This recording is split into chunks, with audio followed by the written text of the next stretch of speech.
So, Farmer Marshall here, and this is my current situation.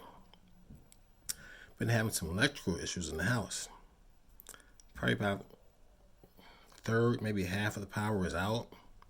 So we called the electrician, and he spent 45 minutes an hour or so, and he's like, well, the problem might be from your box, but it might be from your power company, the connectors from outside. So we called the power company, and surprisingly, after waiting 20 minutes, they sent someone out, and the guy was out within maybe an hour of my phone call. So he asked me, or he tells me, we're going to have to cut your power off. Do you need to save anything on your computer or anything? I'm like, no, I'm good. I have solar power. He's like, you have solar power?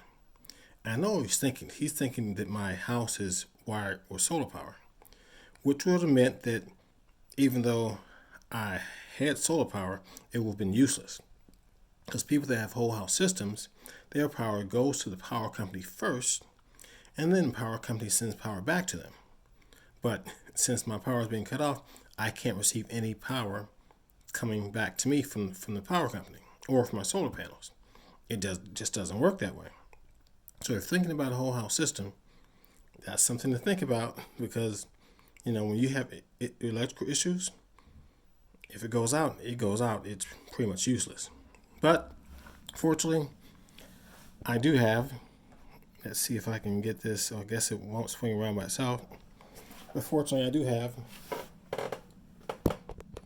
a Bluetti. So that's my Bluetti EB70. It's fully charged. I try to keep it charged as much as I can, even though I use it, because I do have another 500 watt device that's kind of wacky, but it's extra power, so I use it sometime. And right now, that one's being charged up. But good thing is I can still keep working. Since I work from home, I can still work on my computer, and I just use my phone as a router, and I just plug my computer up to the Bluetti. So good job, Bluetti. You probably saved me an hour or so as far as work. Okay, that's Farmer Marshall's wife. Anyway, I'll talk to you guys later. Let you know how it works out. Bye.